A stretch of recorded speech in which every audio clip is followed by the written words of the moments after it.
तुम्हारे पति को गुमशुदा हुए 10 साल हो गए हैं। उन्होंने मुझसे बहुत पैसे उधार लिए थे और अपना स्कूल मेरे पास गिरवी रखा था 5 साल के लिए। 10 साल हो चुके हैं, इस हिसाब से अब ये स्कूल मेरा हो चुका है।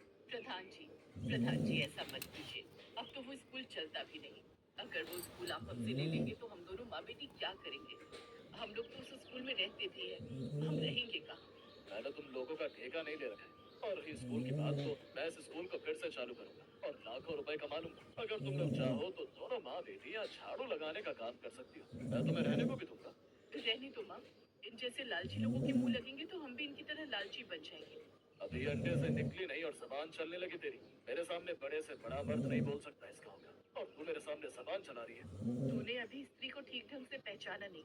तू स्त्रियों को बहुत कमजोर लाचार समझता है ना। और वो इसलिए समझता है क्योंकि डरपोक लोगों ने इतिहास में हम स्त्रियों के बारे में ऐसी चीजें लिख रखी हैं। देखना, तू एक दिन इस स्कूल में झाड़ू लगाने के लिए भी तरसेगा। लेकिन तुझे मैं वो काम भी नहीं दूंगी। चलो माँ। नेहा अपनी माँ का हाथ पकड़कर वहां से चली गई। दोनों बेचारी पैदल ही भटकने लगी। बेटा, इतनी बड़ी बड़ी बातें प्रधान जी को बोलने की क्या जरूरत है? वो अच्छा आदमी नहीं है, कुछ भी कर सकता है। वो अच्छा आदमी नहीं है, ये मुझे पहले से ही पता है और पूरे गांव को भी पता है। एक दिन मैं पूरे गांव को आजाद कर दूंगी प्रधान से और अपने पिता को भी ढूंढ निकालूंगी। लेकिन नेहा, अब हम लोग रहेंगे कहाँ? रात भी होने वाली है, ऐसी सड़कों पर भटकते रहेंगे क्या? माँ, मैंने पूरा प्लान बना लिया है। हम लोग उस जंगल के अंदर चलते हैं, वहीं तंबू बनाकर रहेंगे। नेहा अपनी माँ को लेकर जंगल के अंदर चली गई। दोनों ने लकड़ी पुरानी साड़ियों को मिलाकर एक तंबू बना लिया अच्छा सा। फिर उसने मिट्टी का चूल्हा भी बना लिया। शाम तक वो सूख गया। शाम को नेहा नदी से कुछ मछलियां पकड़ कर लाई और उसी चूल्हे में खाना बनाया। खाना पीना खाकर वो तंबू के अंदर ही आराम करने लगी। माँ, मैं मोबाइल पर ऑनलाइन बच्चों को पढ़ाती ही थी। अब मैं तंबू के अंदर से ही बच्चों को पढ़ाना जारी रखूंगी। हाँ बेटा, और यहाँ इस जंगल में तो शांति से पढ़ा भी पाएगी बच्चों को। अगले दिन नेहा मोबाइल पर ऑनलाइन क्लासेस दे रही थी बच्चों को। तभी बीच में वो बोलने लगी, बच्चों, सबसे पहले मेरी बात ध्यान से सुनो। तुम लोग सिर्फ मेरे स्टूडेंट्स नहीं बल्कि मेरी सेना हो। अब मैं इस जंगल में रहती हूँ। यहाँ चारों तरफ हरियाली और शांति है। ये वीडियो ज्यादा से ज्यादा लोगों को शेयर कर दो क्योंकि अब इस जंगल में मैं बच्चों को फ्री में पढ़ाऊंगी। जिन भी बच्चों के पास फीस देने के लिए पैसे नहीं है वो कभी भी भावनगर के इस जंगल में आ सकते हैं। उन्हें मैं फ्री में पढ़ाऊंगी। मैम, ये तो बहुत अच्छा सोचा आपने। मेरे घर के पास भिखारियों का पूरा इलाका है। वहाँ के बच्चे पढ़ना चाहते हैं लेकिन उनके पास फीस नहीं है। मैं सबको लेकर आती हूँ कल। ठीक है सावित्री, कल तुम उन्हें लेकर आओ। मैं इंतजार कर रही हूँ। चलो पढ़ाई शुरू करते हैं और जानते हैं औरंगजेब का इतिहास। बच्चों को पढ़ाने के बाद ममता ने लकड़ी का एक बोर्ड बनाया। फिर चूल्हे में कुछ लकड़ियां जला दी और उसकी काली राख से एक ब्लैक बोर्ड बनाकर तैयार कर दिया। सुबह तक वो सूख गया और बाहर जाकर वो चौक भी ले आई। बिटिया, तुमने तो तंबू के बाहर पूरा क्लासरूम ही बना दिया। पूरी साफ सफाई कर दी तूने। और ये ब्लैक बोर्ड तो बहुत खूबसूरत लग रहा है, जैसे हमारे स्कूल में होता था। माँ, मैं प्रिंसिपल की बेटी हूँ। ये सब तो मेरे बाएं हाथ का खेल है।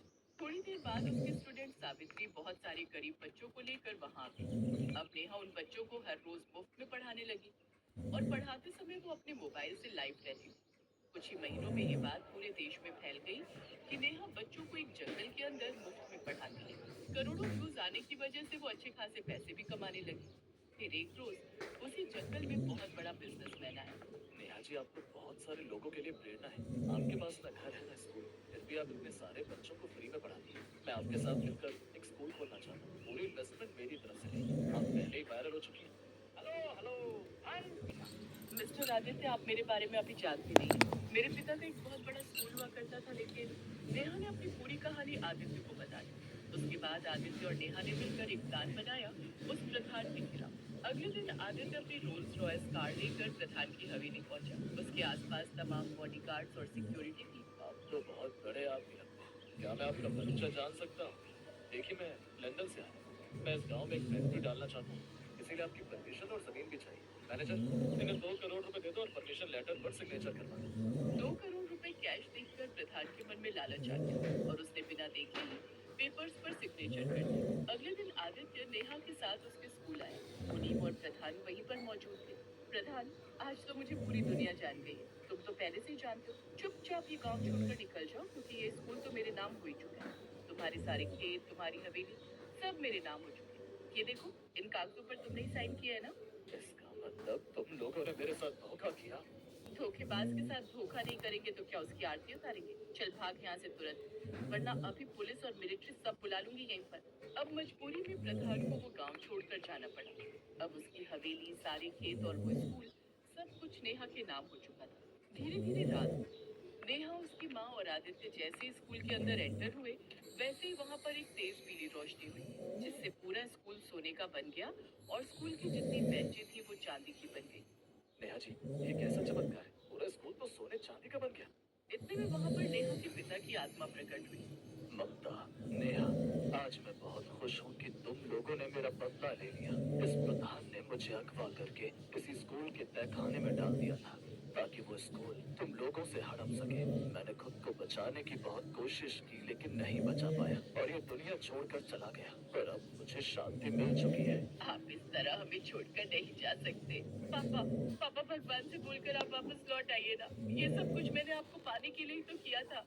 बेटी, मैंने ऊपर वाले से बहुत प्रार्थना की, लेकिन वो मेरी बात नहीं माने। उसके बदले उन्होंने हमारे स्कूल को सोने चांदी का बना दिया है। अब इस स्कूल को देखने के लिए लोग देश विदेश से आएंगे और इस स्कूल को देखने के लिए तुम उनसे लाखों रुपए चार्ज कर सकती हो। बाकी तुम तो बिजनेस माइंडेड हो ही, मुझे कुछ बताने की जरूरत नहीं है। इतना बोलकर उनकी आत्मा वहाँ से गायब हो गई। अब नेहा अपनी माँ के साथ खुशी खुशी रहने लगी।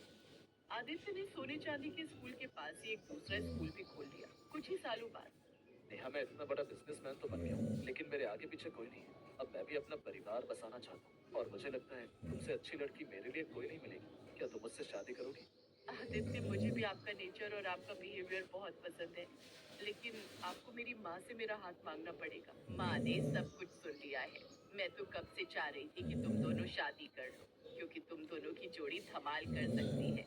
कल ही पंडित जी को बुलाकर तारीख तय कर लेते हैं। अगले ही दिन ममता ने पंडित जी को बुलाया। पंडित जी ने दोनों की कुंडली देखी और कहा, आप दोनों को तो बहुत पहले शादी कर लेनी चाहिए थी। अगर आप लोगों ने अगले 3 दिन से पहले शादी नहीं की, तो उसके बाद पूरे 10 महीने तक कोई दूसरा मुहूर्त नहीं है।